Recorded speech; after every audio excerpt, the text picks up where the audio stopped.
Naam ya Ismi. Bentar, Ustaz.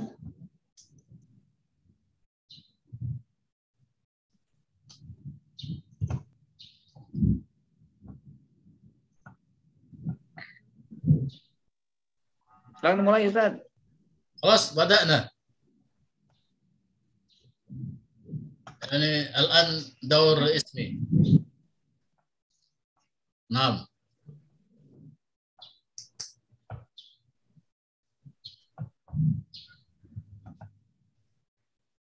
Bismillahirrahmanirrahim. Alhamdulillahirabbil alamin. Wassalatu wassalamu ala asrofil anbiya'i wal mursalin wa ala alihi washabbihi ajma'in. Amma ba'du. Puji syukur kepada Allah yang telah memberikan kesempatan kepada kita untuk bisa melaksanakan munaqasyah pada hari ini, dan salawat kepada Nabi Muhammad SAW yang melafazkan Allahumma sholli ala Muhammad wa ala ali Muhammad. Rabbi shrah li sadri wa yassir li amri wahlul 'uqdatam min lisani yafqahu qawli. Terima kasih kepada Ustadz Kalam Setia MA yang selaku penguji 1, kemudian kepada Ustadz Abdul Ghani M.Hum selaku pembimbing dan juga penguji 2, dan Ustadz Ahmad Falhan LCMA selaku ketua sidang dan penguji 3 yang telah memberikan waktunya kepada saya untuk mempresentasikan skripsi saya. Adapun judul skripsi saya adalah motivasi mempelajari tafsir dalam Al-Quran, studi analisis Al-Quran surah Al-Alaq ayat 1-5. Kemudian latar belakang. Al-Quran adalah kalam Allah yang paling agung, dan di dalamnya terdapat kalamnya yang qadim yang diturunkan kepada Nabi Muhammad SAW, dan yang pertama Allah turunkan kepada Nabi adalah Al-Quran surah Al-Alaq ayat 1-5. Kemudian wahyu yang Allah berikan kepada Nabi disampaikan kepada para sahabat sehingga sampailah Al-Quran kepada umat Islam saat ini. Al-Quran adalah kitab suci rahmatan lil alamin yang di dalamnya terkandung berbagai macam ilmu, hukum, sosial, dan lain-lain, yang memberikan ajaran dan arahan tentang kehidupan manusia kepada yang lebih baik dan lebih taat kepada Allah, sehingga manusia sampai kepada kehidupan yang lebih beradab, berilmu, bersosial, dan berbudaya yang baik. Melalui penelitian ini, penulis ingin menyampaikan bahwa tujuan pertama Allah menurunkan Al-Quran kepada Nabi Muhammad SAW agar manusia membaca, memahami, dan menganalisisnya. Karena kunci ilmu dan kehidupan yang baik, yang lebih baik sudah Allah sebutkan di dalamnya. Penulis tertarik untuk meneliti bagaimana dorongan yang Allah berikan kepada manusia untuk mempelajari tafsir pada Quran surah Al-Alaq ayat 1-5 berdasarkan pendapat para mufassir. Kemudian penulis lihat di zaman ini banyak orang-orang yang berlomba-lomba untuk menghafal Al-Quran dan memperindah bacaannya, tetapi mengabaikan untuk mempelajari tafsirnya. Dan semakin sedikitnya remaja muslim yang tertarik untuk mendalami tafsir.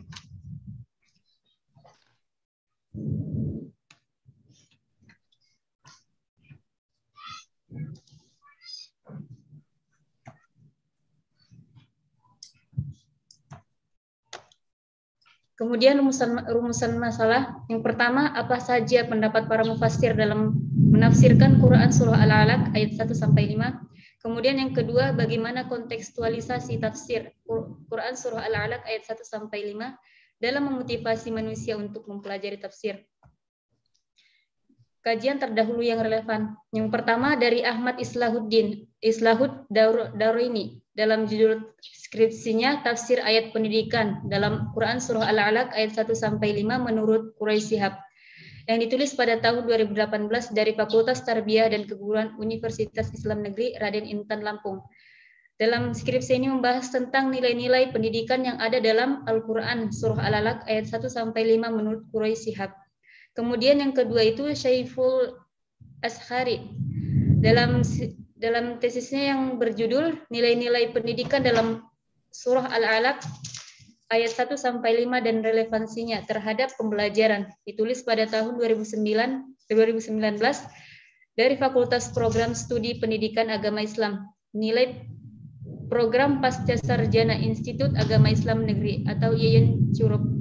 Dalam skripsi ini membahas tentang nilai-nilai pendidikan yang ada dalam Al-Quran Quran Surah Al-Alaq ayat 1 sampai 5 dan relevansinya dengan proses pembelajaran. Kemudian yang ketiga, Muhsin Kaliki dalam skripsinya yang berjudul Konsep Pendidikan Islam dalam Al-Quran Surah Al-Alaq ayat 1 sampai 5 ditulis pada tahun 2016 dari Fakultas Ilmu Tarbiyah dan Keguruan Institut Agama Islam Negeri atau IAIN Ambon. Dalam skripsi ini penulis membahas tentang apa saja konsep pendidikan Islam yang ada dalam Al-Quran menurut Quran Surah Al-Alaq ayat 1 sampai 5. Sedangkan penulis fokus pada pembahasan tentang bagaimana Allah mendorong manusia untuk mempelajari tafsir. Kemudian metodologi penelitian. Yang pertama itu jenis penelitian yaitu perpustakaan atau library research. Dan penelitian ini tergolong kepada penelitian kualitatif. Dan analisis data di sini menggunakan metode analisis. Sedangkan teknik pengumpulan data dari sumber primer itu ada tafsir Al-Maraghi, tafsir fi Zilalil Quran, tafsir Al-Azhar dan tafsir Al-Munir. Sedangkan dari sekunder, data dari sumber yang relevan seperti Al-Quran, hadis, buku, jurnal dan lain-lain. Kemudian sistematika penulisan dari bab 1 pendahuluan yang membahas tentang latar belakang masalah, rumusan masalah, batasan masalah, tujuan masalah, kajian pustaka, metodologi penelitian dan sistematika penulisan. Sedangkan bab 2 menjelaskan tentang pengertian umum seputar definisi motivasi, macam-macam motivasi, fungsi motivasi, definisi tafsir dan sejarah perkembangan tafsir. Di bab 3 membahas merupakan bab penafsiran. Di bab ini menjelaskan apa saja penafsiran Quran Surah Al-Alaq ayat 1 sampai 5 berdasarkan tafsir primer, yaitu tafsir Al-Maraghi, tafsir fi Zilalil Quran, tafsir Al-Azhar dan tafsir Al-Munir. Bab 4, bab ini menjelaskan tentang analisis Quran Surah Al-Alaq ayat 1 sampai 5, bagaimana cara memotivasi manusia untuk mempelajari tafsir dan apa saja pengaruh dan manfaat mempelajari tafsir untuk umat Islam saat ini. Kemudian di bab 5 ada membahas tentang penutup berisi kesimpulan dan saran. Kemudian motivasi mempelajari tafsir dalam Al-Quran. Motivasi adalah dorongan dasar yang menggerakkan seseorang untuk melakukan sesuatu sehingga bisa menyelesaikan pekerjaan dengan maksimal. Sedangkan tafsir sebuah rangkaian penjelasan dari pembicaraan atau teks Al-Quran. Jadi motivasi mempelajari tafsir adalah dorongan yang menggerakkan seseorang untuk mendalami penjelasan tentang ayat-ayat Al-Quran. Kemudian motivasi mempelajari tafsir dari tafsir Quran Surah Al-Alaq ayat 1 sampai 5. Yang pertama itu pendapat Ahmad Mustafa Al-Maraghi dalam tafsirnya tafsir Al-Maraghi dan Hamka dalam tafsir Al-Azhar berpendapat bahwa dalam wahyu yang pertama ada perintah Allah agar manusia membaca dan mendalami Al-Quran. Karena tujuan pertama diturunkannya wahyu adalah agar manusia membaca dan mempelajarinya. Kemudian Said Qutb dalam tafsirnya menjelaskan bahwa ketika Allah memberikan wahyu melalui Jibril alaihissalam, pada saat itu Rasulullah dalam keadaan tidak bisa membaca dan menulis. Ini adalah bukti bahwa Al-Quran adalah murni dari Allah. Dan semua sumber ilmu pengetahuan adalah dari Allah. Dan semua ilmu itu sudah Allah cantumkan dalam Al-Quran. Baik itu secara langsung ataupun tidak langsung. Yang terakhir, Wahab Az-Zuhaili dalam tafsirnya mengatakan bahwa membaca dan menulis adalah alat bagi manusia untuk bisa memahami ilmu dan juga wahyu yang telah Allah berikan kepada Nabi Muhammad SAW. Adapun cara Allah memotivasi manusia dalam Quran Surah Al-Alaq ayat 1-5 yang pertama adalah informasi, memberikan partisipasi, perhatian, dan juga penghargaan. Kesimpulan, penafsiran surah Al-Alaq ayat 1-5 pada dasarnya berisi tentang siapa pemilik ilmu, dari mana sumber ilmu, dan apa tujuan diberikannya ilmu kepada manusia. Sumber ilmu adalah Al-Quran, yang menciptakannya Allah dan tujuan Allah memberikan ilmu kepada manusia agar mereka selalu membaca, mendalami, dan menuliskan ilmu, terutama ilmu yang mereka dapatkan dari Al-Quran. Karena dengan menuliskan ilmu yang mereka dapatkan, mereka bisa menyampaikan ilmu kepada orang-orang setelahnya. Dan dengan ilmu yang mereka tulislah, manusia yang hidup selanjutnya bisa mendapatkan ilmu-ilmu yang telah Allah berikan melalui Nabi Muhammad SAW dan lebih mudah mendalaminya. Ketika menurunkan wahyu, yang pertama, Allah tidak hanya memberikan perintah di dalamnya, tetapi Allah juga memberikan dorongan atau motivasi agar manusia bisa merasakan kasih sayang Allah dan juga tertarik dengan apa yang telah Allah ajarkan kepada Nabi Muhammad SAW. Adapun cara Allah memotivasi manusia untuk lebih mendalami Al-Quran adalah dengan memberikan mereka informasi, perhatian, partisipasi, dan juga penghargaan. Syukran Ustaz. Syukran jazilan ismi Afifah Sibuan bima qaddamat min bahsiha. Wa al-an nantaqil ila Ustaz Ahmad Falhan. Idza yumkinu Ustaz Ahmad Falhan mungkin tu'til munaq yani mulahazat wa ta'dilat. Tafadhal Ustaz Ahmad Falhan.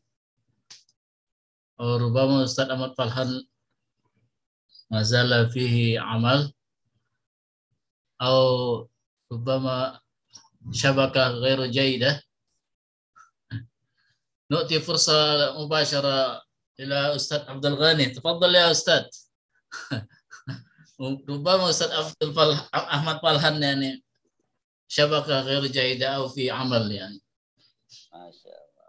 تفضل أستاذ عبد الغني كمشرف ومناكس الثاني يعني. Bismillahirrahmanirrahim. Assalamualaikum warahmatullahi wabarakatuh. Assalamualaikum warahmatullahi wabarakatuh. Alhamdulillah. Wassalatu wassalamu ala Rasulillah wa ba'du.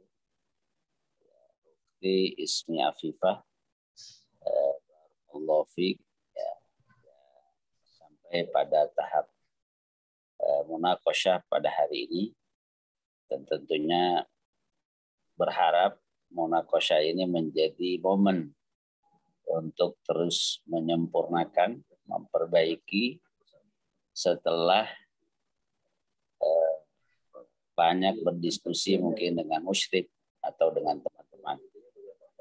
Yang pertama, yang tadi belum banyak dijelaskan, ya, tapi sebelumnya mungkin dari awal lagi,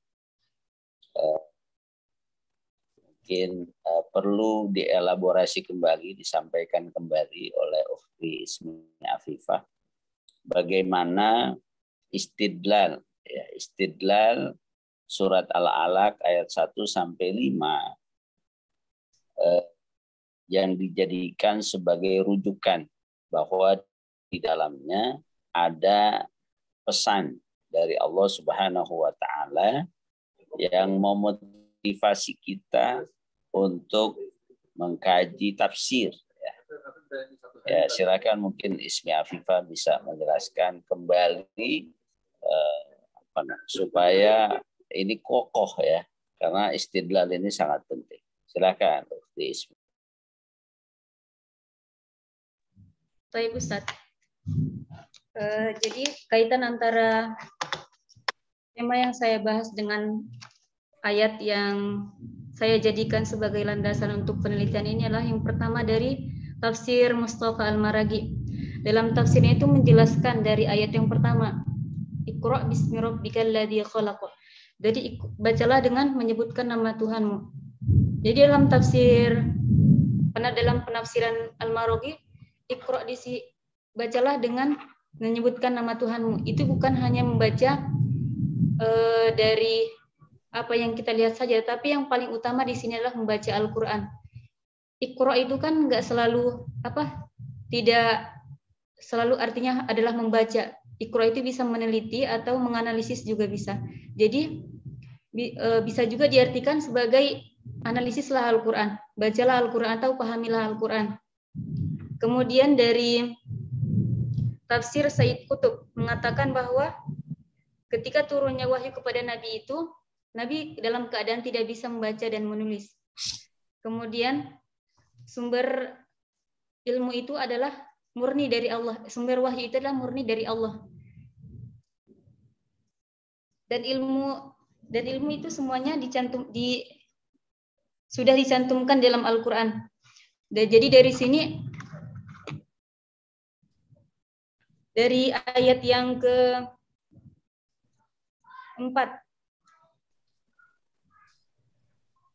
Sayyid Qutb mengatakan bahwa disitulah adalah hakikat Quran. Ayat yang kelima, hakikat Qurannya. Allah mengajarkan, kamu mengajarkan apa yang tidak kamu ketahui. Jadi di situ Al-Quran mengajarkan kita apa yang tidak kita ketahui jika kita memperdalam tentang pemahaman kita terhadap Al-Quran.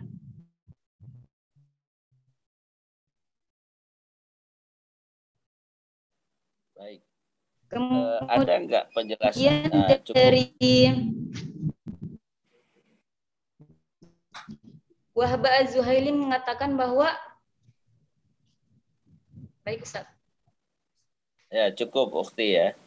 Ada nggak di antara mufassir itu menyebutkan tadi dari beberapa penafsiran yang mendorong untuk memahami dan seterusnya, ada nggak di antara mufassir kemudian menyebutkan lebih lanjut apa keistimewaan ketika kita berinteraksi dengan Al-Quran sampai pada titik tafsir?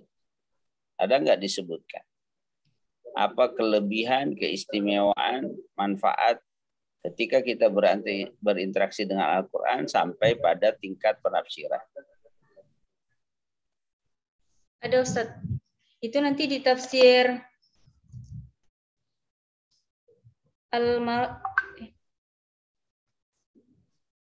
Al-Marogi juga Ustaz. Dalam semua tafsir ada Ustaz. Ketika kita memperdalam Al-Quran akan meyakinkan kita bahwa Allah lah yang menciptakan.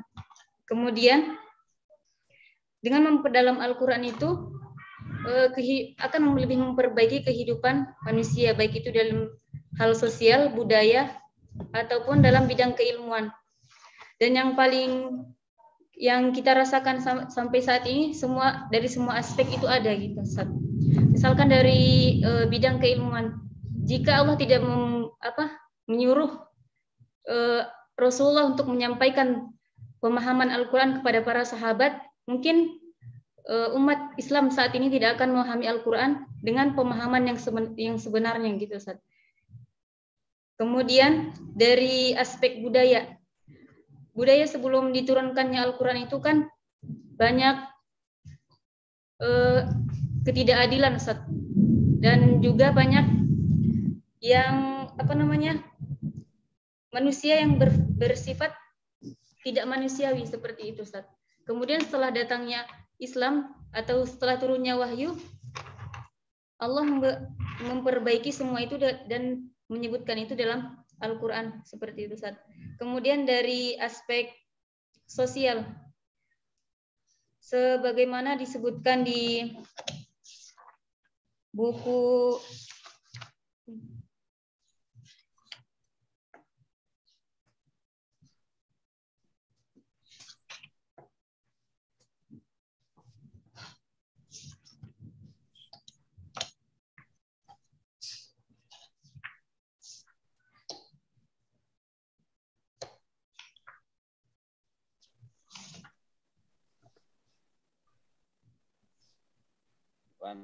Sayyid Hawa Ustaz. Itu mengatakan tentang sebelum datangnya Al-Quran, itu bahasa di bagian Arab itu tidak bisa satu Ustaz. Jadi untuk berkomunikasi itu susah. Namun ketika Al-Quran sudah diturunkan, bangsa Arab mulai memfokuskan bahasa Arab itu kepada bahasa Al-Quran gitu Ustaz. Jadi setelah itu bangsa Arab bisa kembali berkomunikasi satu sama lain seperti itu Ustaz. Baik.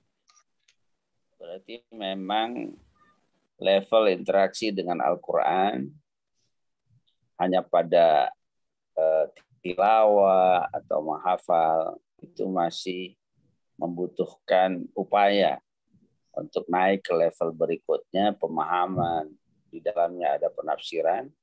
Saya kira tadi yang mungkin ya di awal itu, di pendahuluan ya, di situ ada membaca, memahami, sampai menganalisa. Saya kira itu kalau disebutkan itu sebagai puncaknya juga perlu disempurnakan ya. Bisa di-share bagian awal tadi, coba di bagian awal tadi saya lihat ada yang perlu mungkin disempurnakan. Di PowerPoint awal tadi,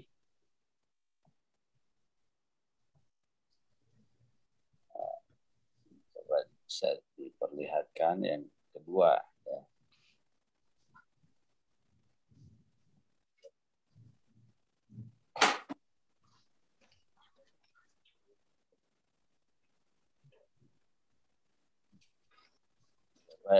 PowerPoint yang kedua, ya, slide yang kedua.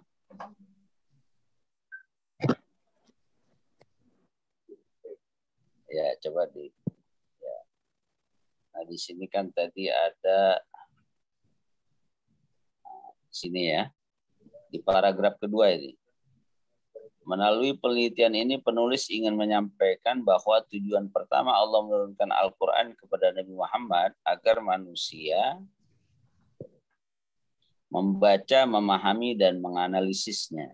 Ya. Kalau itu sebagai sebuah kesatuan, tujuan Allah menurunkan Al-Quran, saya kira tidak sampai di situ. Cuma memang tema skripsi ini sampai pada menganalisis gitu ya. Tapi ada tahapan-tahapan berikutnya sehingga ada perubahan, yaitu mengamalkan ya, menjadikan sebagai tradisi dan budaya. Ini mungkin nanti perlu disempurnakan agar menganalisis itu bukan puncak ya. Tapi ada tahapan-tahapan berikutnya seperti tadi yang Ukhti sebutkan, adanya perubahan-perubahan itu bukan hanya setelah dianalisis atau ditafsirkan, tapi setelah diimplementasikan. Nah, kemudian dari penjelasan tadi, coba di bab di slide sebelum akhir tadi. Slide sebelum akhir.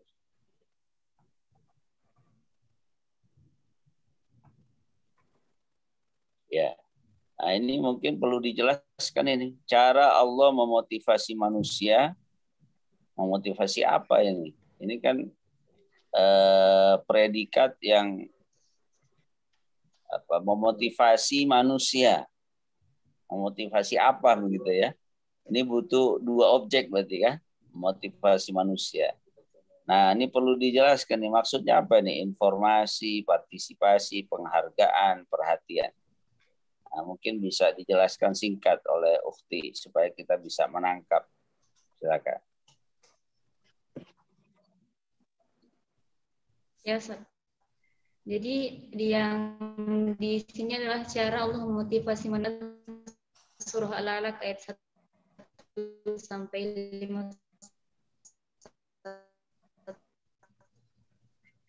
Yang pertama itu dalam ayat 1 dan ayat 2, Iqra bismi rabbikal ladzi khalaqal insana min 'alaq. Jadi ketika Allah memerintahkan manusia untuk membaca Al-Qur'an, Allah juga menginformasikan bahwa Allah itu bukan hanya kitab yang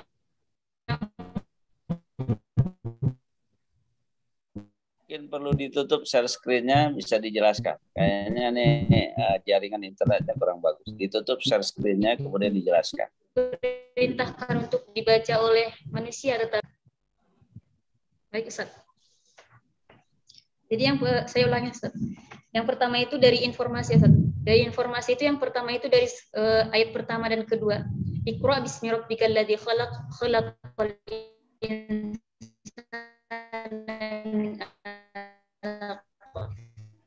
Jadi ketika Allah memerintahkan Al-Quran itu bukan hanya Al-Quran yang dari Allah, tetapi manusia juga adalah ciptaan Allah seperti itu, Ustaz.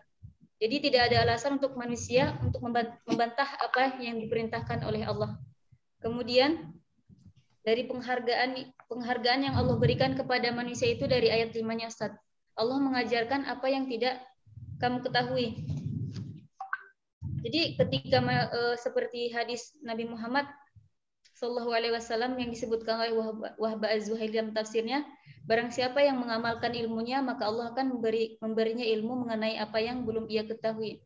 Jadi ketika seorang mendalami Al-Quran, maka yang didapatnya itu bukan hanya dari teks Al-Quran itu saja, tapi dia akan mendapatkan ilmu-ilmu yang lain di luar teks yang dia baca tadi, Ustaz, yang dia dalami tadi. Kemudian dari partisipasi ini, Said Qutb mengatakan dalam tafsirnya bahwa Allah lah yang pertama sebagai pendidik kepada manusia, yang mengajarkan kepada manusia tentang ilmu-ilmu yang mereka miliki saat ini, seperti itu. Jadi tanpa izin Allah, manusia itu tidak akan bisa memiliki ilmu atau pengetahuan. Kemudian yang terakhir, perhatian yang tulus. Itu Ahmad Mustafa Al-Maraghi menyebutkan dalam tafsirnya bahwa Allah menciptakan manusia dengan kemampuan agar bisa menguasai bumi. Jadi manusia itu diciptakan bukan hanya semata-mata untuk belajar saja, tetapi Allah juga memberikan mereka untuk bisa mendapatkan ilmu, kemudian menjadi penguasa bumi dan bisa bumi, seperti itu. Berarti poin-poin tadi menjadi bagian dari motivasi agar kita mau mengkaji tafsir, begitu ya? Ya Ustaz, karena dari ketika mendalami tafsir itu, maka semua yang Allah berikan ini akan bisa kita dapatkan, seperti itu Ustaz. Baik. Nah kemudian dari rumusan masalah yang kedua, nah bagaimana tindak lanjut dari Ukhti Ismi dikaitkan dengan saat ini ya. Apa relevansi, dorongan, memotivasi agar orang mau mengkaji tafsir pada konteks sekarang. Ya, sebagai jawaban tadi dari apa yang dikeluhkan banyak orang, misalnya banyak membaca Al-Quran, program menghafal Quran, tapi semangat untuk menafsirkan, menganalisa tidak berbanding lurus. Nah ini bagaimana caranya dan apa yang perlu dilakukan mengambil dari hasil penelitian ini? Untuk solusi untuk penghafal Quran yang tadi saat itu sudah di luar pembahasan saya, Ustaz. Karena di sini saya hanya membahas tentang apa saja motivasi yang Allah buat yang Allah berikan di dalam ayat ini, seperti itu, Ustaz. Mungkin untuk solusinya kepada para penghafal Quran itu nanti bisa membuat lembaga yang lebih ketat, seperti itu, Ustaz. Jadi ketika para pemuda atau umat Islam menghafal Al-Quran itu tidak hanya fokus pada menghafal saja, Ustaz. Jadi ketika menghafal juga diberikan pemahaman tentang apa yang diberikan pemahaman dulu, apa yang akan dihafalnya itu, seperti itu, Ustaz. Sebagaimana ketika Rasulullah mengajarkan kepada para sahabat, sebelum sahabat menghafal Al-Quran itu kan Rasulullah memberikan pemahaman dulu tentang ayat-ayat yang akan mereka hafalkan, seperti itu, Ustaz. Jadi para sahabat itu tidak langsung menghafal Al-Qur'annya, Ustaz. Diberikan pemahaman dulu, kemudian ketika mereka sudah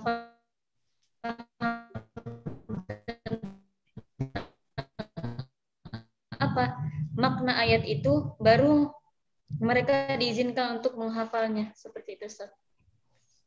Nah, ini mungkin bisa dimasukkan dalam saran ya. Saran dari penelitian ini bahwa ini perlu dikampanyekan, perlu disosialisasikan agar dorongan mengkaji tafsir itu juga beriringan gitu ya.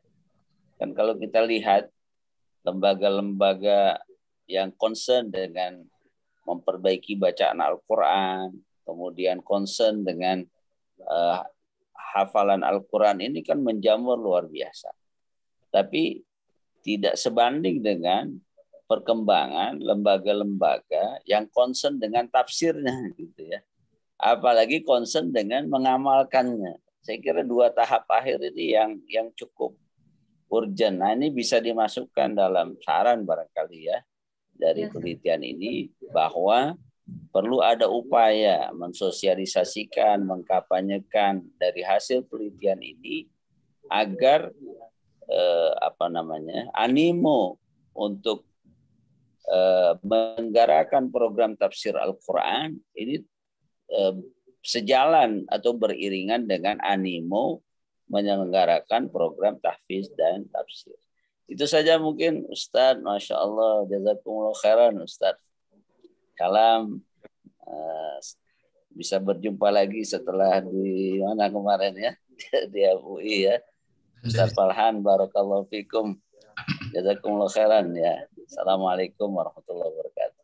Waalaikumsalam warahmatullahi wabarakatuh. Ustaz Abdul Ghani, Masya Allah, barakallahu fikum, naltaqi ba'da syahrain atau 3 syuhur Ustaz. Fi MUI ya. Nah, baik Ustaz, syukran jazilan ala mulahazatihi wa ta'dilatihi wa nastafid kathiran mimman lahazahu al-Ustaz fayanfa'u lil bahisah insyaallah.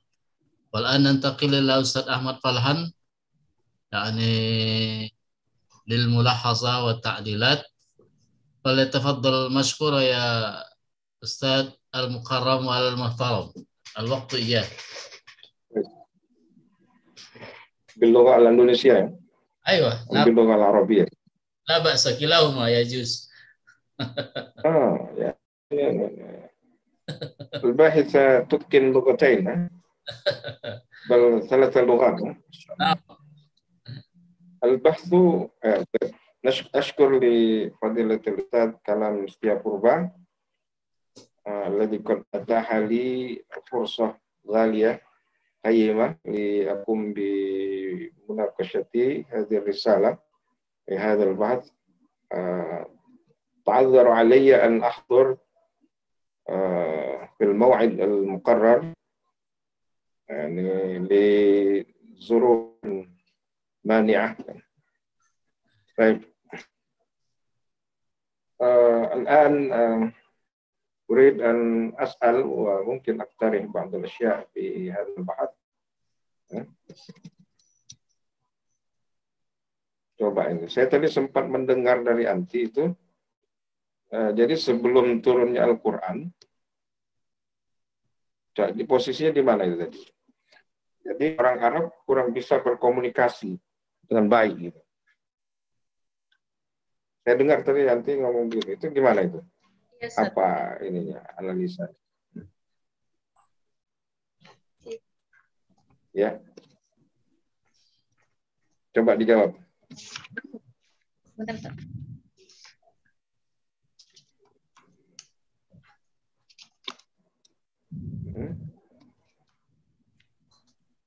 Silakan.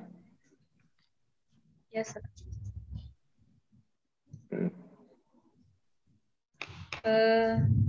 Itu dari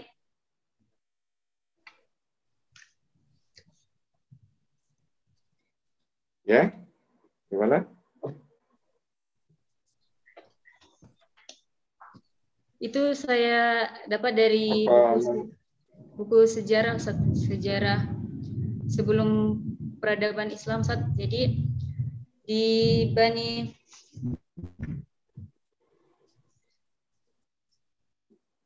sebelum adanya diturunkannya Al-Quran itu, bahasa orang Arab itu masih dalam keadaan tidak sama. Jadi satu kabilah itu hanya memahami bahasanya dalam satu kabilah itu dan tidak kurang memahami dalam bahasa di kabilah yang lain seperti itu, Ustaz. Namun setelah Al-Quran diturunkan kepada Rasulullah, jadi para ulama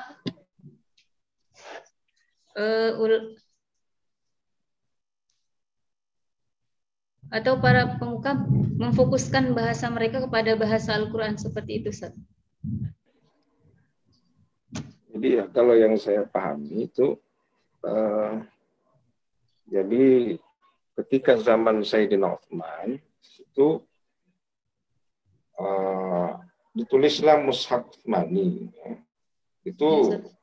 disatukan di sana lahjah-lahjah itu agar disatukan menjadi lahjah Quraisy yang ada dalam Al-Quran, yang mendominasi di dalam Al-Quran.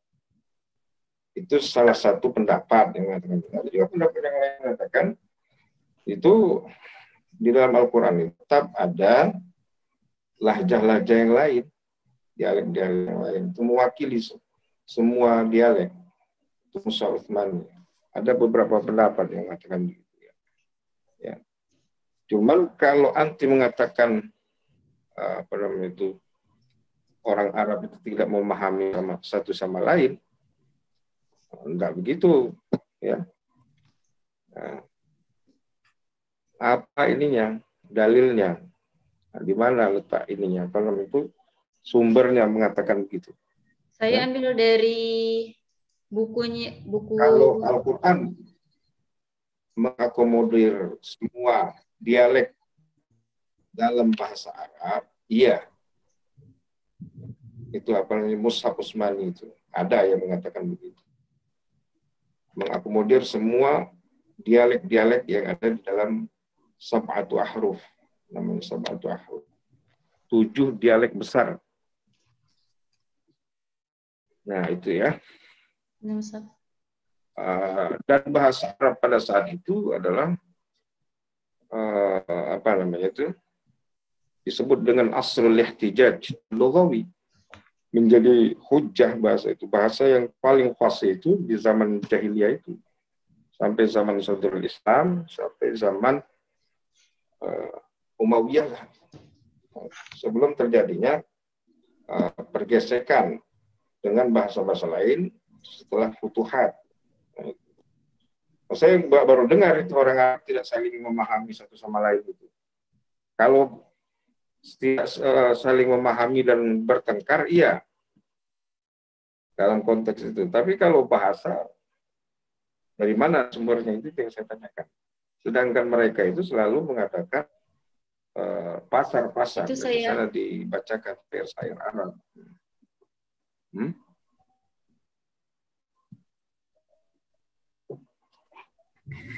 ya, Ustaz. Jadi itu saya ambil dari dan dari judul Sejarah Arab Sebelum Islam. Seperti itu, Ustaz. Sejarah apa? Sejarah apa? Dan di situ ada disebutkan seperti itu, Ustaz. Sejarah Arab sebelum Islam, Ustaz. Mungkin nanti salah memahami kali. Kalau bahasa Arab itu semua itu bahasa Arab, ya. Bukan bahasa selain bahasa Arab yang disebut lughat, ya, itu lahjah, dialek. Ya. Saya rasa semuanya saling memahami karena mereka hanya berbeda dialek saja. Misalnya ada yang menyebutkan dengan Ali, ada yang menyebutkan dengan Alij. Ada yang menyebutkan dengan kashkashah misalnya, ada yang tidak. Dan bahasa yang paling fasih itu adalah bahasa Quraisy. Saya rasa di mana nanti meletakkan itu harus dianulir. Saya tadi hanya mendengar itu tadi. Di mana itu? Di beberapa. Saya rasa harus di ini lagi itu, dibaca ulang lagi, ya. I'adatul nazar, i'adatul qiraah. Hatta tabhami jayidan, ya. Di apa? Nanti meletakkan itu di apa? Di latar belakang. Apanya, Ustaz? Yang bahasanya, Ustaz. Di mana? Apanya, Ustaz? Tadi putus-putus suaranya, Ustaz. Anti meletakkan itu di mana? Itu tadi itu. Penjelasan itu tadi. Sebentar. Di bab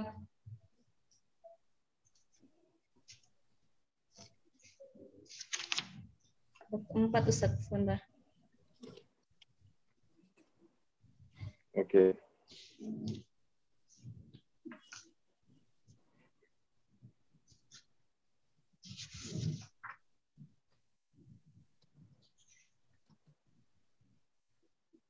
Ya sudah, nanti dilihat lagi ya. Ya, Ustaz. Coba aja nanti dilihat lagi. Ya. Kemudian pertanyaan saya selanjutnya, motivasi mempelajari tafsir dalam Al-Quran. Ini kajian analitik surat Al-Alaq ayat 1-5. Kenapa anti memilih judul itu? Motivasi mempelajari tafsir, bukan mempelajari ilmu. Iya, Ustaz. Jadi Kan tafsir bagian daripada ilmu. iya, Ustaz. Tafsir kan lebih kepada memahami atau mendalami Al-Qur'an ya, Ustaz. Jadi sebagaimana yang fenomena saat ini ya, Ustaz, banyak penghafal Al-Qur'an yang hanya seperti yang saya bilang tadi, Ustaz, banyak penghafal Al-Qur'an yang hanya fokus kepada hafalannya saja, Ustaz. Jadi setelah dia menghafal itu udah stop, Ustaz, tidak ada melanjutkan untuk memahami Al-Qur'an. Kemudian di kalangan-kalangan atau orang-orang pedalaman yang saya lihat dari daerah saya seperti itu, Ustaz, masih banyak yang salah dalam memahami makna-makna Al-Qur'an. Jadi dari situ saya termotivasi untuk mengungkapkan bahwa Allah itu mendorong manusia itu untuk mempelajari tafsir seperti itu, Ustaz. Bukan hanya untuk menghafalnya saja atau mengamalkannya saja, tapi untuk mendalami pemahaman tentang Al-Qur'an itu juga. Baik. Nanti jelaskan apa makna tafsir. Ini. Ya, Ustaz. Makna tafsir apa? Mempelajari ayat-ayat yang ada dalam Al-Qur'an, Ustaz. Enggak, tafsir diambil dari kata apa? Fassara yufassir. Ada enggak di bab 2 nanti menjelaskan itu? Di bab 2 dijelaskan enggak? Hanya sedikit, Ustaz. Bab 2. Hah? Ada, Ustaz, tapi sedikit. Di bab 2 ada enggak penjelasan? Ada, Ustaz. Definisi tafsir. Ada, Halaman Ustaz. berapa coba? Halaman 16, Ustaz. 15, Ustaz. 15. Coba apa artinya coba? Di yang Bisa tafsirnya kan itu di kedua. halaman 16, Ustaz. Secara bahasa adalah menjelaskan, menyingkapkan atau menampakkan gitu. Jadi al-fasir itu berarti Di halaman 16 bayan. atau di bab 2? Iya, Ustaz, di bab 2, Ustaz. Bab 2 di sini halaman 17 18 ya. Sepertinya itu yang definisi motivasi. iya, Ustaz. Itu sepertinya masih yang belum direvisi, Ustaz. Oh, saya enggak dapat revisinya. Ini saya masih yang lama nih. Makanya saya tanya tadi mana kok nggak ada definisi tafsir. Coba apa? Apa Jadi, definisi tafsir tadi? fassara yufassiru, Ustaz, atau tafsir itu adalah al-bayan au al-kashfu, Ustaz. Al-kashfu Au wal bayan. Iya, Ustaz. Kalau secara epistemologi, istilahan, menjelaskan Al-Quran atau menerangkan maknanya dan menjelaskan apa yang dikehendaki nas, isyarat ataupun tujuannya, Ustaz.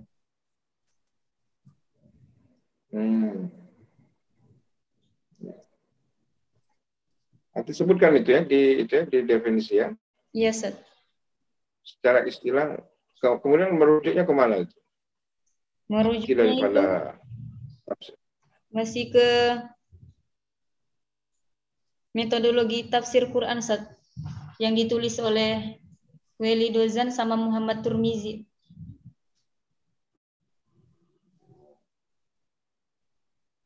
Tidak ambil dari Mannaul Qattan misalnya, dari kitab-kitab ulumul Quran, apa definisi tafsir, atau dari tafsir wal mufassirun misalnya Ahmad Hussein Al-Dhahabi, ya, itu boleh dikutip ya. Itu nanti saya referensi bagus ya. Itu makna daripada tafsir. Ya. Kalau beda dengan takwil apa tafsir? Ada enggak? Enggak ada Ustaz, karena saya hanya membahas di Takwil dengan tafsirnya tafsir. saja Ustaz. Iya, artinya apa bedanya dengan takwil? Takwil dengan tafsir. Sama enggak? Beda Ustaz. Oh, ya. Nggak tahu. Sudah kalau nggak tahu, bilang aja nggak tahu, nggak tahu. Ya, Ismi. Ya, Ustaz. La ta'rifin al-farq baina at-ta'wil wa tafsir. An-nas yaquluna tafsir wa yaquluna ta'wil. Itu loh. Kadang menyebutnya dengan tafsir, kadang menyebutnya dengan ta'wil. Nah itu. Jadi memotivasi manusia untuk mentafsir Al-Quran atau mentakwilkan Al-Quran. Kalau nanti sebutkan tafsir, nah, itu juga mengandung makna takwil, kira-kira begitu. Karena Ibnu Jarir At-Tabari sendiri menyebut tafsir beliau Jami'ul Bayan fi ta'wili Al-Quran gitu. Nah itu. Jadi nggak tahu apa bedanya tafsir dengan takwil tadi. Takwil mimpi apa itu artinya, Afifah? Bisa mentakwilkan mimpi nggak?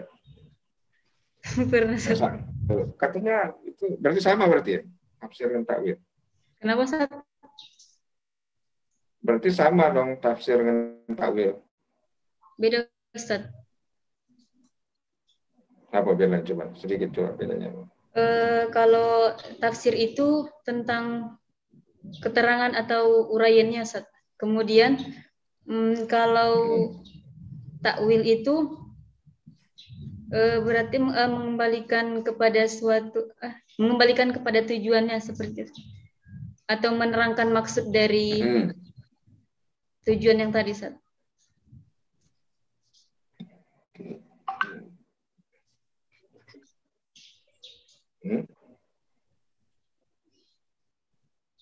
Nah, gitu. Jadinya ya. Iya, Ustaz. Berarti takwil itu mengembalikan maknanya kepada sesuai dengan yang dimaksud, ya, gitu, oleh Allah Subhanahu Wa Taala, gitu.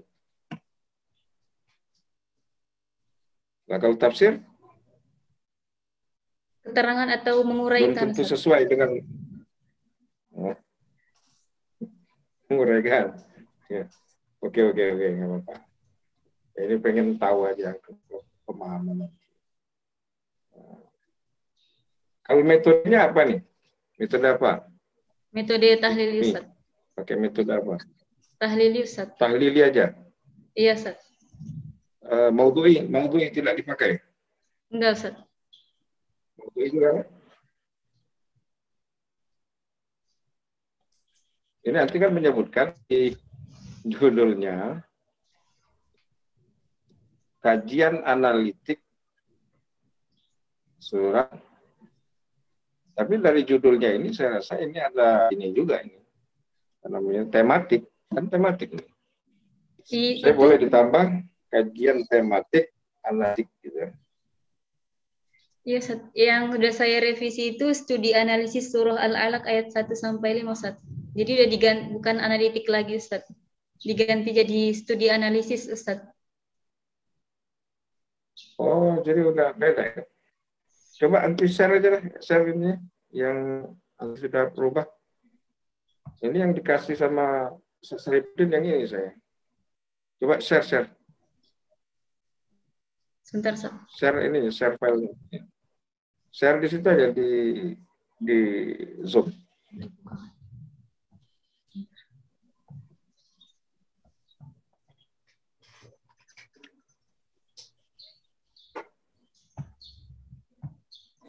Ya ada tematiknya berarti ya.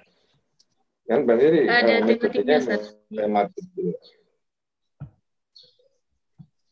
Kajian tematik studi analisis.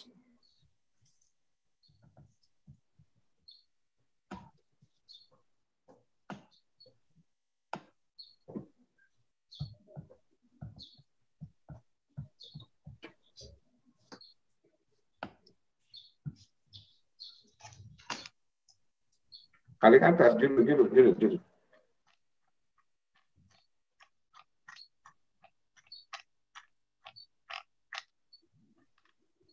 Ini Ustaz. Studi analisis surat Al-Alaq. Ya sudah, enggak apa-apa sih studi analisis. Tapi ini kajian tematik. Nanti sebutkan nggak di metodenya kan?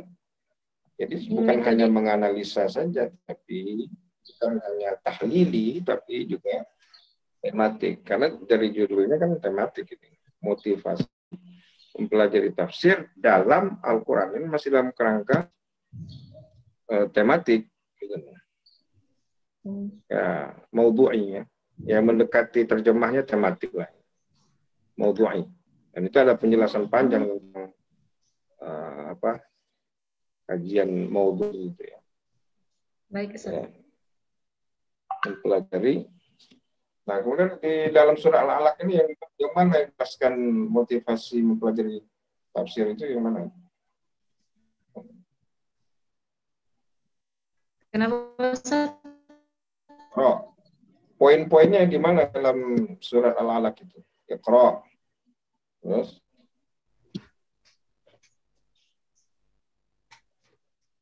kalau Iqra itu kan berarti ya di dalam 5 ayat ini. Ya, di dalam 5 ayat ini yang untuk syahidnya itu artinya ya istidlalnya untuk menyebutkan di sini motivasi mempelajari tafsir ini yang mana dipakai? Iqra ya. Satu, Iqra bismi rabbikal ladzi khalaq. Ya, Ustaz. Terus Kemudian yang berupa perintah ya. Iya, Ustaz. Jadi dari tafsir ya, Ustaz. Yang ayat pertama itu kan perintah untuk membaca Al-Qur'an, Ustaz. Kemudian di ayat ketiganya itu Iqra warabbukal akram. Jadi di kalimat yang kedua itu ada tafsirnya bahwa pengulangan ini adalah mengatakan bahwa Al-Quran itu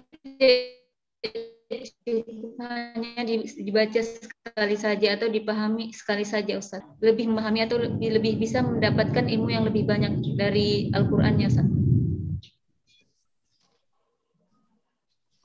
Iqra ya, jadi perintah untuk membaca ya.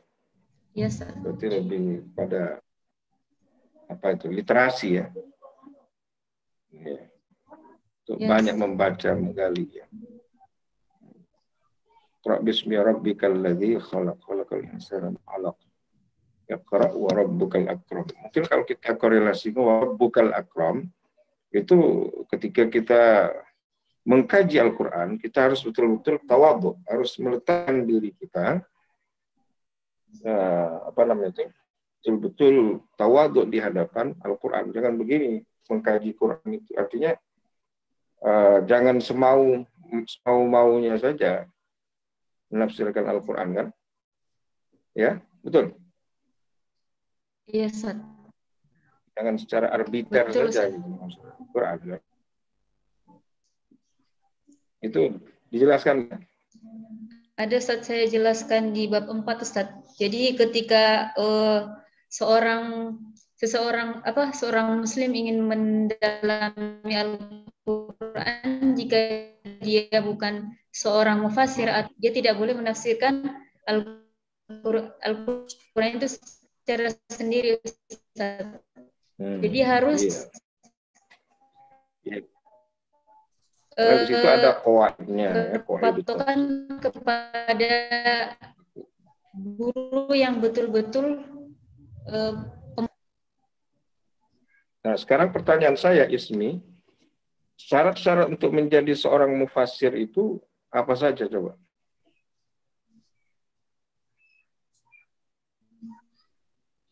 Kan ini kan kalau mempelajari oke lah, kita hanya mempelajari. Tapi kalau ingin menafsirkan syarat-syaratnya kalau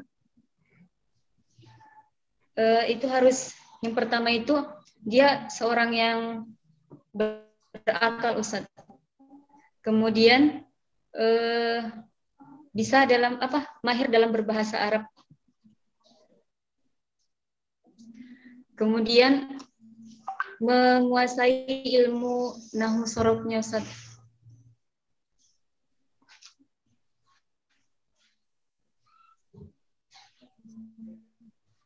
Itu di dalam kitab Al-Itqan, dalam Imam Suyuti menjelaskan itu. Ada banyak syarat, sampai 16 syarat yang diberikan oleh Jalaluddin Suyuti untuk menjadi seorang mufassir. Kalau kita ini hanya researcher, peneliti, qari. Ya. Jadi tadi kalau allama bil qalam itu udah perintah untuk menulis, ya kan? Iya, Ustaz. Itu tadi yang saya tanyakan tadi. Kalau sudah dalam koridor wa allama bil qalam, itu mungkin kita kaitkan dengan menulis, ya. Iya, Ustaz. Untuk menulis tafsir itu tidak sembarangan. Kalau disebut dengan hanya tadabbur, misalnya dengan istinbat atau apalah begitu ya tadi masalah. Tapi kalau sudah bicara tafsir, maka tadi saya sinkronkan dulu apa yang dimasukkan dengan tafsir, kemudian apa yang dimasukkan dengan takwil, gitu. Berangkat dari situ dulu. Tapi di sini di teks yang lama ini katanya itu saya tidak mendapatkan. Gitu. Tapi kata Anti tadi di teks yang sudah direvisi ada katanya kan pengertian tafsir segala macam itu ya. Ada, Ustaz. Saya harapkan kalau Anti mengartikan itu kembali ke referensi yang otoritatif ya. Baik, Ustaz. Jadi saya sebutkan Manaul Qattan atau Al-Itqan ya, yang bicara tentang ulumul Quran ya. Baik, Ustaz. Nah itu Itqan atau Al-Burhan fi ulumul Quran di Zarkashi ya, itu referensi-referensi utama itu dalam ulumul Quran ya. Nah Baik, itu. Ustaz. Maka tadi kalau sudah berkaitan dengan wa'allama bil qalam dan Allah mengajarkan untuk menulis, kita kaitkan dengan menulis tafsir misalnya, itu betul-betul harus hati-hati, jangan sembarangan saja menafsirkan Al-Quran gitu kan. Yes, Ustaz. Oke, ini motivasi mempelajari tafsir dalam Al-Quran. Di mana tadi? Di daerah Aceh itu di mana tadi? Daerah saya itu di Medan, Ustaz, di Padang Sidimpuan. Bukannya di sana banyak ulama-ulama? Tahu Iya, saya Ustaz. banyak yang belajar di Mekah. Iya, Ustaz, tapi di Sulatia, di mana-mana itu. Saya dulu ada kawan itu belajar di Sulatia dia. Iya, Ustaz, memang dulu itu fenomena itu ya silakan. Iya, Ustaz, memang dulu itu di sana masih Ustaz, ilmu tentang agamanya itu masih terjaga, tapi semakin ke belakang ini semakin minim, Ustaz. Bahkan yang jadi pemuka agama di kampung itu orang yang tidak memiliki dasar ilmu keagamaan, Ustaz, seperti itu. Jadi hal-hal yang dulunya sudah menjadi adat di daerah atau jadi berubah total, Ustaz. Jadi orang yang misalkan orang yang menjadi imam itu tidak boleh orang anak kecil walaupun dia sudah menghafal Al-Quran. Yang boleh itu hanya orang yang sudah dewasa atau yang sudah menikah, seperti itu, Ustaz.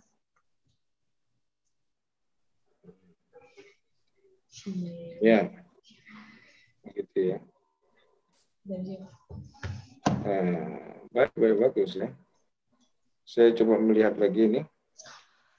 Manfaat mempelajari tafsir di masa kini. Ini. Coba bagaimana manfaatnya? Ya bermanfaat lah. Coba bagaimana itu? Yang pertama itu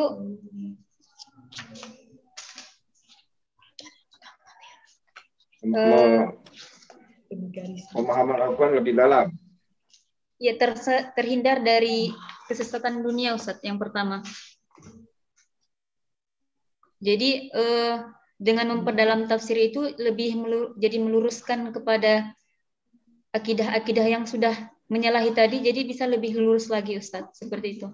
Kemudian yang kedua itu memahami Al-Quran lebih dalam lagi Ustadz. Jadi karena banyaknya di zaman sekarang orang-orang yang tidak memahami Al-Quran secara utuh, jadi dengan lebih mendalami, mempelajari tafsirnya, bisa lebih memahami Al-Qurannya lebih dalam, Ustaz. Oke, cukup. Saya rasa juga sebelum mempelajari tafsir harus lebih mengetahui dulu, misalnya ya metodologi atau corak daripada tafsir itu. Ya, Ustaz. Oke. Ada frame di ini kita ya, sebagaimana yang kita pelajari di kampus kita, metodologinya, kemudian ya, kemudian coraknya. Pak, saya tanya sedikit nih. Coba tafsir yang coraknya bahasa, coba sebutkan. Yang lugawi tafsir. Coraknya bahasa, corakan bahasa. Itu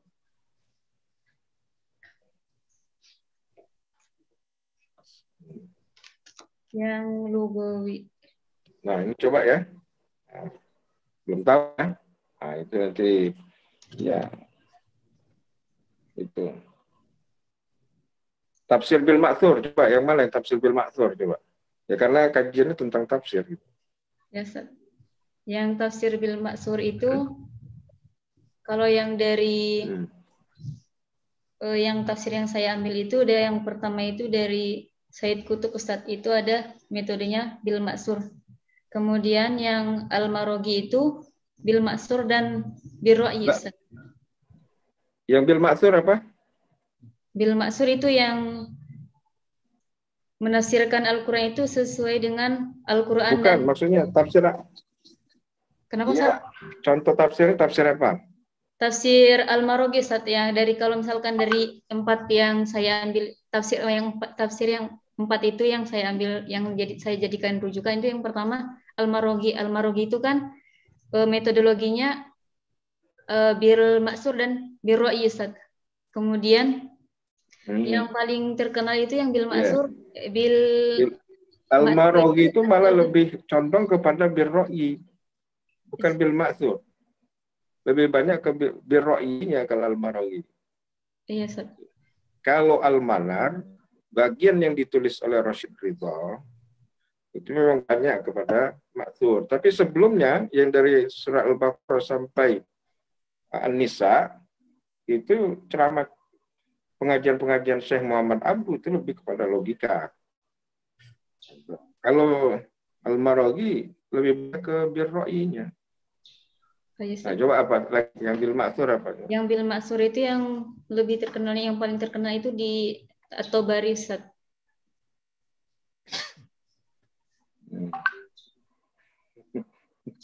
Bukan ngeset dulu di Google ya? Atau enggak, Ustaz. nanya di Google.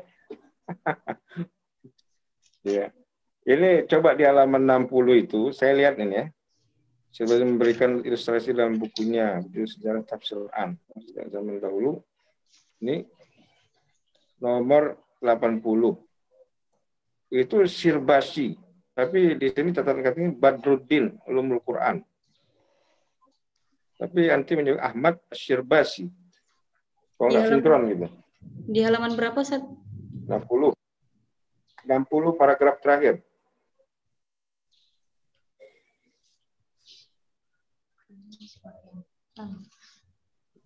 Yang namanya apa, Ustaz?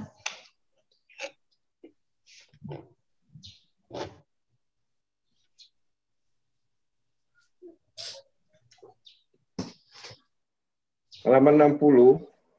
Iya, Ustaz.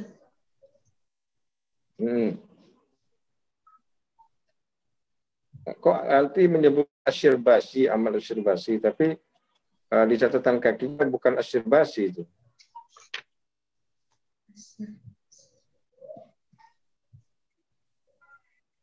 Coba lihat itu. Sebentar, soalnya Beda kan? yang di saya Badruddin sama yang di Ustaz beda, Ustaz. Rujuk ke langsung ya ke Ahmad Syrbasinya. Syrbasi. Ya kan? Kemudian coba halaman 28, coba lihat. Halaman 28. Ini menyebutkan Israiliyat.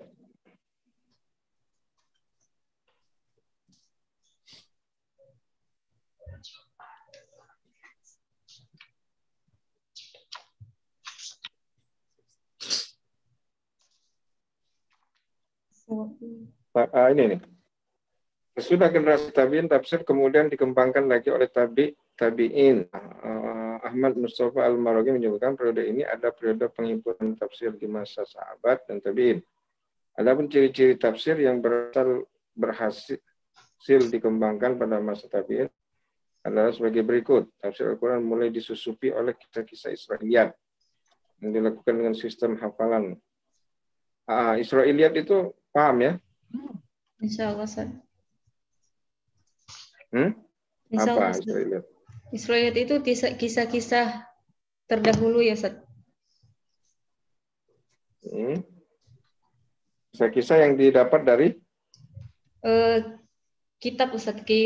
Alkitab, Ustaz. Dari kitab? Alkitab. Israiliyat. Oh ya, sudah pokoknya dari berita Israiliyat itu dari Yahudi dan Nasrani, itu semua dari Israiliyat itu ya. Tapi lebih banyak dari Yahudi. Baik, ini saya menguji ininya, kontennya dan tadi metodologinya. Nanti sudah bagus nulisnya ya. Cuman sayangnya itu tadi ya, referensi-referensi banyak sekali yang berbahasa Indonesia, terjemahan. Tapi sistematika penulisannya sudah bagus. Iya, Ustaz. Ya. Karena kemarin pas menulis Rapi, ini, bagus. Kita lagi lockdown, nggak bisa keluar, Ustaz, nyari buku. Jadi semuanya nyari di internet, Ustaz. Oke. Lockdown. Iya, Ustaz. Oke, Ustaz Kalam. Cukup, Ustaz Kalam. Baik, Ustaz Ahmad Palhan, jazakallah khairan anna wa bima lahazahu min al-mulahazat wa ta'dilat fil bahs alladhi katabahu al-bahisa ismi Afifah Hasibuan. Wa yani al-an في دوري أنا هنا في المناقشة يعني ممكن لا أعلق كثيرا لأن هناك كثير من التصحيحات والتعديلات من قبل أستاذ عبد الغني كذلك من أستاذ أحمد طلحان لكن حتى الآن أنا ما زلت في يعني تحير يعني حتى الآن أنا لم أتأكد من الموضوع هذا ربما من خلال بيانك هذا إن شاء الله أفهم يعني. طيب يا اسمي أفيفة لا اسمي كلام setia اسمك اسمي أفيفة جيد. Motivasi mempelajari tafsir dalam Al-Quran. Yani, taban hadil unwan kabir, semua akhata terus anti ngambil studi analisis begitu ya. Menganalisis dalam surat Al-Alaq 1 sampai 5. Ya. Coba jelaskan apa motivasinya itu? Saya belum tahu tuh motivasinya apa di situ. Coba motivasinya apa dalam mempelajari tafsir? Apa motivasinya? Ya, motivasinya itu yang tadi, Ustaz. Allah memberikan informasi kepada manusia bahwa semua ilmu itu ada dalam Al-Qur'an seperti itu, Ustaz. Jadi dengan mendalami Al-Qur'an itu manusia bisa lebih memperbaiki sosialnya, budayanya, atau bahkan ilmu pengetahuannya seperti itu, Ustaz. Jadi dalam surah ayat Al-Alaq ayat 1 sampai 5 ini Allah bukan hanya memerintahkan, Ustaz, bukan hanya memerintahkan manusia untuk membaca dan mendalaminya, tapi juga mendorong agar lebih mendalami Al-Qur'annya, Ustaz. Bukan, maksud saya itu kalau motivasi itu kan gini, kalau kamu mempelajari ini nanti kamu dapat ini, begitu kan, gitu kan motivasi. Ya, Ustaz. Nah, motivasi dalam surat Al-Alaq ini apa gitu? Mungkin ada janjinya atau apanya begitu kan? Itu kan namanya motivasi ya. Motivasi misalnya, kenapa kamu begini? Saya dimotivasi supaya begini. Kenapa supaya dapat ini gitu. Itu namanya motivasi. Tapi nggak tahu apa makna motivasi dulu. Motivasi itu apa? Di dalam ayat ini, Ustaz. Bukan motivasi aja, bukan dalam ayat ini. Motivasi apa dulu? Nanti motivasi itu dorongan, Ustaz, dorongan kepada seorang untuk bisa melakukan sesuatu yang ditujunya dengan maksimal, Ustaz. Nah, itu ada nggak ditulis arti motivasi? Di penjelasan motivasinya, Ustaz. Iya, arti kata motivasi itu ada. Ada, Ustaz, di bab 2. Siapa yang mengatakan itu? Coba lihat. Arti kata motivasi. Yang saya ambil itu dari pendapat Muhammad Usman Najati, kemudian Nabil As-Samaluti. Halaman berapa itu? Halaman 10, Ustaz. Halaman 10 ya. Coba. Di bab 2 awal, Ustaz. Halaman 10 tuh tadi. Nah, itu di paragraf berapa halaman 10? Di paragraf yang kedua, Ustaz. Di sini halaman 10. Iya, Ustaz. Halaman 10 nih nggak ada sayanya halaman 10, berarti saya yang lama juga kali ya. Sepertinya ya, Ustaz. Oh iya. Ini kan bab halaman 9 tuh bab pertama kan, latar belakang apa semua kan? Iya, Ustaz. Jadi di awal bab 2-nya, Ustaz, pengertian umum kan baru motivasi, di definisi motivasinya, Ustaz. Nanti di bab 2-nya ya. Bab 2 itu motivasi, dalam motivasi. Ini kan nanti tulis semua nih, tengok nih. Dr. Muhammad Usman Najati, Dr. Nabil, ini siapa semua ini? Di mana mereka dapat ininya? Siapa orang-orang ini? Kan nggak ditulis, cuma nanti tulis itu pertama tidak ada referensinya. Ini siapa? Dr. Muhammad Usman Najati, Dr. Nabil As-Samalati, Dr. motif apa itu namanya? Apalagi motif biologis, bukan tuh. Nah itu apa itu? Dari siapa? Siapa mereka ini? Mereka ini siapa ini? Iya, jadi siapa mereka ini? Saya itu yang terbaru itu saya buat itu saya ambil dari bukunya Muhammad Said Muhammad Az-Zabalawi ya, dalam tuh judul bukunya Tarbiyatul Marahik Baina Islam, terjemahan dari Abdul Hayy Al-Qattani, Ustaz. Iya, berarti ini perkataannya bukan ini terjemahannya. Ini terjemahannya ini, bukan perkataan dia, terjemahan yang terjemahkan dalam kitab Muhammad Said Az-Zahlawi ini, beliau mengutip perkataan Dr. Muhammad Usman Najati. Dr. Muhammad Usman Najati itu memberikan pendapatnya di buku apa? Itu kan nggak Anti sampaikan. Anti cuma mengambil dari Muhammad Said Muhammad Az-Zahlawi. Ya kan, bahwa di dalam kitab buku Muhammad Az-Zahlawi ini ada pendapat Dr. Muhammad Usman Najati. Berarti Anti cuma menukil aja ini, ngambil masukkan begitu. Jadi seharusnya kalau mau menukil begitu, jangan begitu caranya.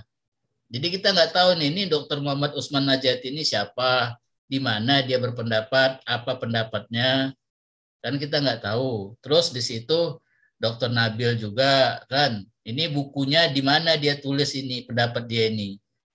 Nah kalau Anti lihat kan cuman dia ini diambil pendapatnya oleh Muhammad Sayyid Muhammad Az-Zahlawi dalam kitab At-Tarbiyatul Maraqiq. Ya, itu ya dia. Ismi aina. Ya Ismi. Nah, jadi begitu Ismi ya.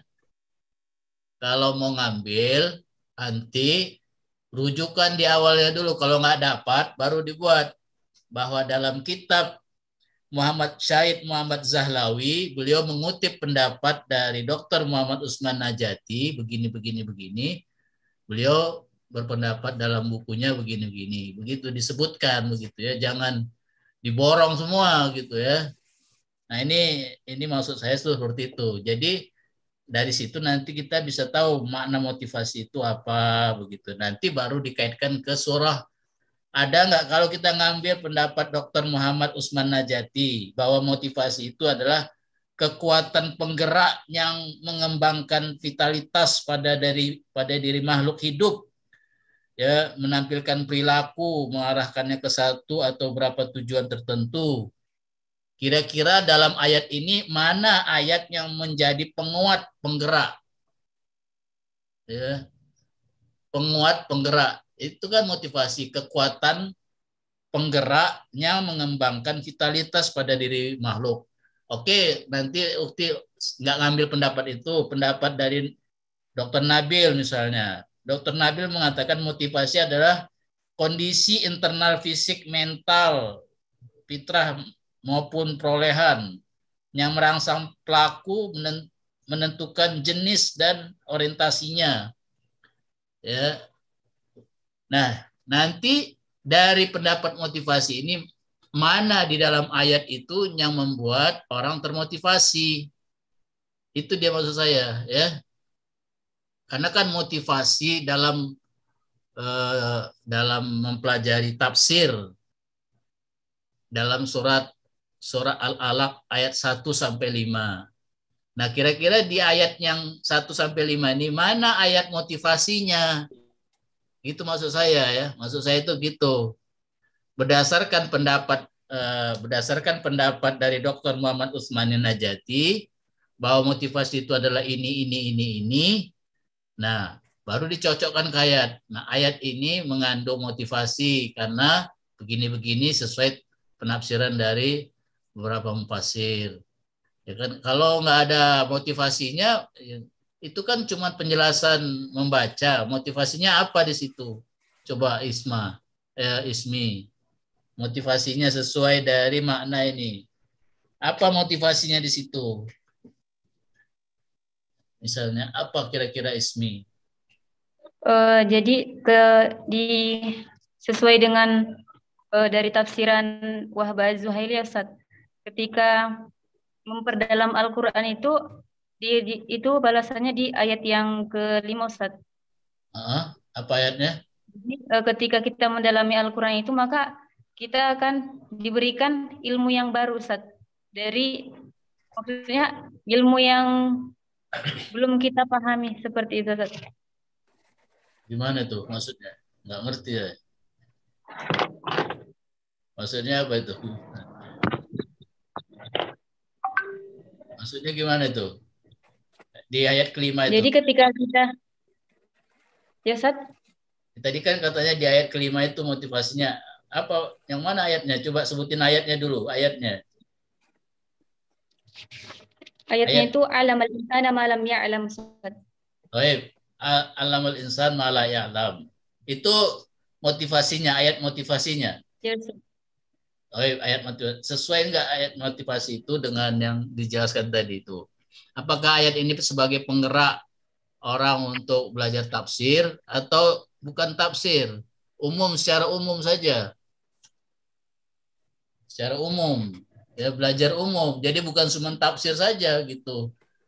Ya, maksudnya apakah ayat ini menunjukkan kita khusus mempelajari tafsir saja atau tidak? Sesuai tafsirnya kan? Ya, Ustaz. Harusnya dijelaskan. Jadi ayat ini menunjukkan baik, Ustaz. Nah, misalnya kalau anti mengatakan bahwa ayat 5 ini menunjukkan motivasi dari Allah ketika kita mempelajari, nanti Allah akan kasih. Tapi kan bukan ilmu tafsir aja kan. Jadi ketika orang mempelajari, terus yang hanya dikasih itu hanya ilmu tafsir saja, ilmu-ilmu lain yang dapat gitu. Maksudnya begitu atau gimana gitu kan? Kan nanti jadinya kayak bingung gitu. Nanti kalau orang yang dapat ilmu teknologi buat bom, buat nuklir, buat senjata itu apa bukan dari motivasi ini? Atau bukan motivasi yang lain ayatnya? Apakah ini ayat ini khusus untuk mendapatkan ilmu tafsir saja? Atau bagaimana? Wallahualam, Anda juga nggak ngerti. Gini, saat ketika kita mendalami Al-Quran itu, kita bisa mendapatkan ilmu apa saja, saat ilmu yang lebih dalam lagi, saat baik itu misalkan kalau kita mendalami Al-Quran, ayat Al-Quran tentang sosial, kita akan mendapatkan ilmu sosial yang lain lagi, saat gitu. Jadi tidak hanya dalam ilmu tafsir saja, Ustaz. Ya makanya kan tadi kan judulnya motivasi dalam mempelajari tafsir, ya kan? Apakah ayat ini hanya khusus untuk tafsir atau tidak? Seharusnya dijelaskan. Ayat ini bukan untuk semua ilmu, ilmu tafsir, ilmu apa, ilmu ini, ilmu itu, bukan tafsir saja gitu ya, bukan ilmu tafsir saja gitu. Jadi dijelasin, dikasih batasannya bahwa dalam tafsir ini segala ilmu maksudnya ilmu, bacalah gitu. Ya, jadi bukan ilmu tafsir. Nanti kalau misalnya yang lain dapat ilmu lain berarti bukan dari ayat ini. Padahal kan ini perintah membacanya baca apa saja kan, tidak dibacalah kalian ilmu tafsir supaya nanti akhirnya dapat yang baru gitu. Kan ilmunya ilmu apa saja gitu. Kan seharusnya begitu tuh, maksud saya itu begitu ya. Jadi ada batasannya. Jadi ilmu apa saja kan. Jadi nah, itu maksud saya. Jadi nah terus nanti coba di apa ya, dipelajari lagi lah gitu ya maksud saya itu ya. Nah tadi kan juga makanya tadi ada pembagian motivasi secara apa tadi itu yang biologis atau apa tadi pembahasannya kan, yang di bab kedua tadi, terus terus yang selanjutnya yang di hasil ya atau di abstrak mungkin sama aja dia, karena di hasil dan di abstrak juga disebutkan. Di hasil itu kan disebutkan berdasarkan analisis yang telah dilakukan maka dapat disimpulkan bahwa penafsiran surat Al-Alaq ayat 1 sampai 5 yaitu pemahaman manusia akan tafsir Al-Qur'an. Ya. Gimana anti mengatakan bahwa pemahaman 1 sampai 5 ini pemahaman tafsir Al-Qur'an? Ya. Bahwa analisisnya anti ambil kesimpulan bahwa penafsiran dalam Al-Qur'an ayat Al-Alaq 1 sampai 5 ini adalah pemahaman manusia akan tafsir Al-Qur'an. Gimana itu maksudnya? Di halaman berapa, Ustaz? Di abstraknya, di abstrak itu kan di abstrak ada. Di akhir juga ada ya hasilnya ya, tapi saya ngambil yang di abstrak. Berdasarkan analisis yang telah dilakukan, itu nanti maka dapat disimpulkan bahwa penafsiran surah Al-Alaq ayat 1 sampai 5 yaitu pemahaman manusia akan tafsir Al-Qur'an adalah langkah pertama yang akan membantu manusia mengokohkan agama, ya, mengokohkan agama. Itu apa namanya, makna istidlalnya itu dari mana gitu ya, hasil istidlalnya itu dari mana ini, bagaimana anti bisa mengatakan bahwa hanya mempelajari surah Al-Alaq 1 sampai 5 itu bisa mengokohkan agama? Coba. Kemudian 1, mempertahankan akidah. Itu 2. 3, mendapatkan sosial yang baik dalam kehidupan masyarakat, budaya yang lurus, dan juga ilmu yang ilmu pengetahuan yang bisa membantu manusia untuk menyelesaikan masalahnya. Itu kan berarti kan hasil dari analisis tadi. Ya kan sama di hasilnya juga coba anti lihat di hasil. Di hasil juga begitu, hampir sama ya. Anda lihat tadi. Jadi hasilnya penutup kesimpulan gitu. Ya, itu. Nah, itu kan kesimpulan itu kan hasil ya. Tapi kalau memang dia ada kesesuaian, berarti abstraknya dengan hasil ini beda. Kalau di hasil, motivasi mempelajari tafsir Al-Quran, motivasi mempelajari tafsir adalah bukti bahwa Allah tidak pernah membiarkan manusia berada dalam kebodohan dan kekeliruan. Itu kan. Nah, itu. Tapi ini kan nggak ada di abstrak tadi. Berdasarkan analisis. Ya kan. Nah, ini kan semacam kontradiksi dia. Kontradiksi. Misalnya ini, dari 4 aspek kehidupan yang ada dalam Al-Alaq ayat 1 sampai 5, 4 aspek kehidupan itu yang mana? Di dalam surah Al-Alaq itu, coba anti sebutkan. 4 aspek kehidupan dalam surat Al-Alaq. Nah, mana dia? Coba 4 aspek kehidupan dalam surat Al-Alaq 1 sampai 5. Iya, Ustaz. Itu yang pertama di agamanya, Ustaz. 4 aspeknya. Ya, aspeknya agama, terus budaya, sosial, dan pendidikan, Ustaz. Di mana itu ayat-ayatnya? Dalam ayat yang 1 sampai 5 itu di mana letaknya? Misalnya budaya di ayat 1 sampai ini, agama dalam ayat 3, sosial dalam ayat 4 gitu. Bisa nggak diterangkan itu? Ya kan?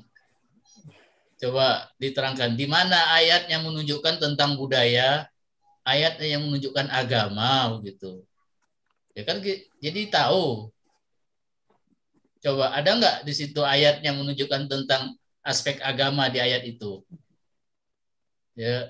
Yang aspek agamanya itu yang dari Iqra bismi rabbikal ladzi khalaq. Ustaz. Jadi bacalah dengan menyebut nama Tuhanmu. Seperti itu. Satu-satu dulu dari 1 sampai 5 ayat kan. Berarti ada 4 aspek kehidupan. Tadi. Coba ayat yang pertama itu menunjukkan aspek apa? Agama, Ustaz. Agama. Iqra berarti kan? Ya, Ustaz. Membaca. Apa dari sisi apa bisa dikatakan ini agama? Aspek kehidupan. Dari bismi rabbikal ladzi khalaq, Ustaz. Jadi bacalah dengan menyebut nama Tuhanmu itu, Ustaz. Ayatnya yang pertama kan Iqra. Iqra bismi rabbikal ladzi khalaq, Ustaz. Jadi bacalah dengan menyebutkan nama Tuhanmu seperti itu, Ustaz. Jadi itu kan dari aspek agama, Ustaz. Berarti aspek agama. Satu. Ya, aspek budaya. Aspek pendidikannya diperintahkannya untuk membaca dan menulis, Ustaz. Berarti ayat berapa sampai ayat berapa? Ayat 1 sampai 4, Ustaz. Ayat 1, 3, 4, Ustaz. Ayat 2 apa? Ayat 2. Ayat 2 itu dari aspek agama, Ustaz. Enggak, tar dulu. Kan tadi Anda bilang, ini kan 4 aspek. Iya, Ustaz. Kan seharusnya Anda bilang, ayat 1, 2 itu berbicara tentang agama. Ya, aspek kehidupan mana. Tadi itu maksud saya gitu. Jadi, nah itu yang mana? Coba ayat pertama itu Iqra bismi rabbikal ladzi khalaq kan tentang agama. Iya, Ustaz. Nah, terus yang untuk 3 aspek lagi. Jadi kan yang ayat 1, 2 itu dari aspek agama. Kemudian yang dari aspek pendidikannya itu dari ayat 1, 3, dan 4, Ustaz. Berarti masuk juga ayat 1 di aspek yang lain. Iya, Ustaz. Nah, terus? Kemudian di aspek sosialnya itu itu dari mana ayatnya? Ya kan itu kan harus dijelaskan kan? Dijelaskan. Jadi biar dia sinkron begitu ya. Berdasarkan tafsir ini menunjukkan aspek kebudayaan, sosial, masyarakat, sehingga hasilnya itu benar, karena nanti mengatakan berdasarkan analisis ayat dalam surah Al-Alaq 1-5, maka diambil kesimpulan bahwa gini-gini tadi yang Anda sebutkan di abstrak itu. Di sini juga disebutkan hasilnya. Ya, jadi dengan masyarakat di mana kini adalah sebagai berikut, ya, itu kan. Ini kan tadi berdasarkan pemaparan yang sudah disampaikan pada bab-bab sebelumnya, maka dapat disampaikan bahwa motivasi yang pelajar tafsir Al-Quran adalah karena pengaruh dan relevansinya dengan masyarakat di masa kini adalah pengaruhnya dan relevansinya. Ya. Nah, ini harus disebutkan supaya dia cocok gitu, enggak tidak ini. Jadi disebutkan per ayat-ayatnya itu, ayat-ayatnya, satu ayat ini berdasarkan tafsir ini, tafsir ini, tafsir ini, menunjukkan bahwa ayat ini tentang aspek keagamaan, motivasi tentang keagamaan, mempelajari supaya nanti jelas begitu ya. Nah, itu yang saya lihat beberapa hal yang masih kurang sinkron. Nah, itu supaya disinkronkan ya dengan analisisnya. Jadi ayat per ayatnya dijelaskan berdasarkan tafsir supaya nanti dia bisa cocok begitu ya. Nah, itu dia. Mungkin itu dulu dari Ana, karena memang kita waktunya udah agak sempit. Yang selanjutnya ada sedikit saja mungkin di pengantar. Pengantar itu seharusnya nggak tahu kalau ketentuan dari kampusnya ya, nama orang itu atau bukan nama orang, maksud saya itu syukur wa takdirnya itu ayah duluan begitu maksud saya ya. Kalau itu kan pengantar ya, tapi kalau bahasa Arabnya kan syukur wa takdir ya. Kalau biasanya sih syukur wa takdir itu ayah duluan. Tapi kalau misalnya ketentuan dari kampusnya yang pertama itu harus ketuanya dulu, ya Allah Allah mana nggak tahu ya panduannya gimana. Tapi baiknya memang ibu ayah dulu ya. Jadi di kata pengantar itu kan nomor satu ketua ini. Kalau sebaiknya kan ayah dulu dia di atas, ayah dan ibu gitu kan, ayah dan ibu gitu ya. Baru kedua, baru ketua, baru musyrif, baru dosen-dosen yang lain. Gitu. Wallah alam ya. Mungkin itu nanti bisa didiskusikan sama musyrif sesuai dengan ketentuan dari kampus. Baik, itu dari Ana Ismi. Ya, mudah-mudahan bisa membantu menyelesaikan dan merapikan. Ala kulli hal, yani al-bahas jayyid wal mumtaz wa nashkuru yani juhdiki atau juhdaki wa badlaki fi kitabati hadzal bahas wa nuhanni'iki bima katabti fil bahas. Nah, wal akhir kalimatul ikhtitam falyatafaddal Ustaz Abdul Ghani Ustaz Ahmad Fahlan awalan. Ustaz Abdul Ghani. Ustaz Abdul Ghani. Tafadhal Ustaz, kalam al-akhir, ikhtitam, qabla an nakhtatim. Baik, Masya Allah, jazakumullah khairan pada mudir jalsah Ustaz Kalam, Setia MA, Ustaz Ahmad Falhan MA. Ya memang ini perlu penguatan-penguatan dari sisi argumentasi, termasuk tadi apakah ini motivasi tafsir atau ilmu tafsir. Nah, mungkin kita perlu ini juga. Kalau untuk tilawah tahfiz, saya kira tidak ada perdebatan ya. Artinya orang yang belum menghafal Quran, ketika dia ingin menghafal dari ayat-ayat Al-Quran atau hadis yang mendorong, selesai ya. Tapi ketika ingin menafsirkan dengan perangkat-perangkatnya, mungkin yang dimaksud oleh Ukhti Ismi ini lebih kepada kita mulai mengkaji artinya, mendalami maknanya gitu ya. Nah ini perlu kalimat yang lebih tepat dan penjelasan yang kokoh. Kemudian tadi juga masukan dari Ustadz Kalam tadi ya, Ustadz Falhan terkait dengan referensi pemilihannya. Kalau ada referensi yang otoritatif, ya kenapa tidak merujuk ke sana, terutama dalam pemaknaan. Saya kira ini masukan-masukan yang sangat berharga. Tinggal tugasnya kemudian adalah bagaimana agar semangat ini bisa tumbuh di tengah masyarakat, di tengah umat ya. Karena memang kita lihat kecenderungan mendalami makna tafsir daripada ayat-ayat Al-Quran tidak semasif semangat untuk belajar tilawah dan tahfiz. Ini saya kira sesuatu yang perlu kita tingkatkan begitu ya, perlu ada improve insyaallah.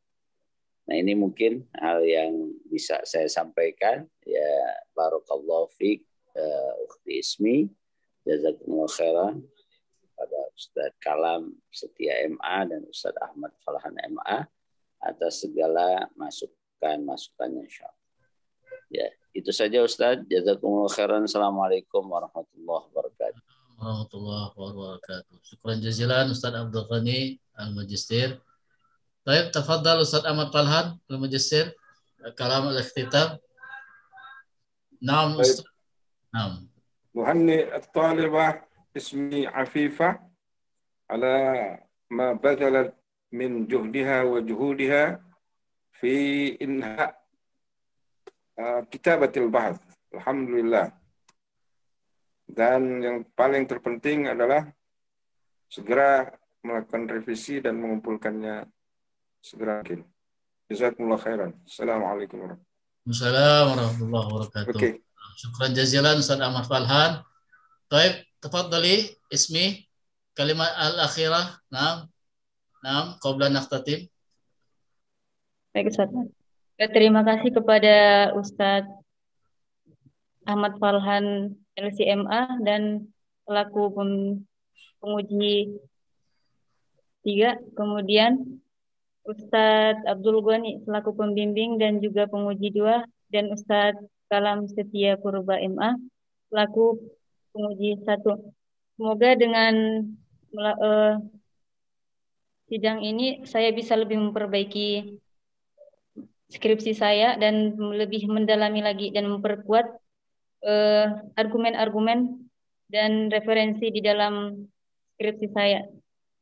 Terima kasih atas masukan-masukannya dan atas koreksian dari Ustadz semua. Semoga Allah memberikan keberkahan kepada Ustadz semuanya. Amin insyaallah. Baik, syukran jazilan wa barakallahu fiki bima katabti, dan saya juga mengucapkan selamat, mudah-mudahan nanti cepat diselesaikan apa-apa yang disampaikan oleh para munaqish, mulahazat ya, takdilat secepatnya kemudian diperbaiki untuk diserahkan. Nanti kalau udah selesai ya bisa mengabdi kan, pulang kampung gitu, ke Sidimpuan sana, ke Sibuhuan atau di mana tuh kampungnya? Di Sidimpuan Ustaz, ya, di Tapsel Ustaz. Tapsel nanti kan ya, langsung pulang sana ya. Jangan di Jakarta lagi, udah banyak nih orang Jakarta nih. Baik, syukran jazakumullah khairan Ustaz Abdul Ghani, Ustaz Ahmad Falhan dan baqiyatu al-musyahidin wal musyarikin bi hadhil munaqashah wa bi khasah yani Ismi Afifah. اليوم نختتم جلستنا بقراءة الحمدلله وكفارة المجلس. الحمد لله رب العالمين. رب العالمين. سبحانك اللهم وبحمدك أشهد أن لا إله إلا أنت أستغفرك. العفو منكم وجزاكم الله خيرا والسلام عليكم ورحمة الله وبركاته. Waalaikumsalam warahmatullahi wabarakatuh. Syukran Ustaz. Jazakallah khair Ustaz Abdul Ghani, Ustaz Ahmad Falhan, wa Ismi. Ya, sekarang. Oke. Falhan. Sama-sama. Assalamualaikum. Waalaikumsalam.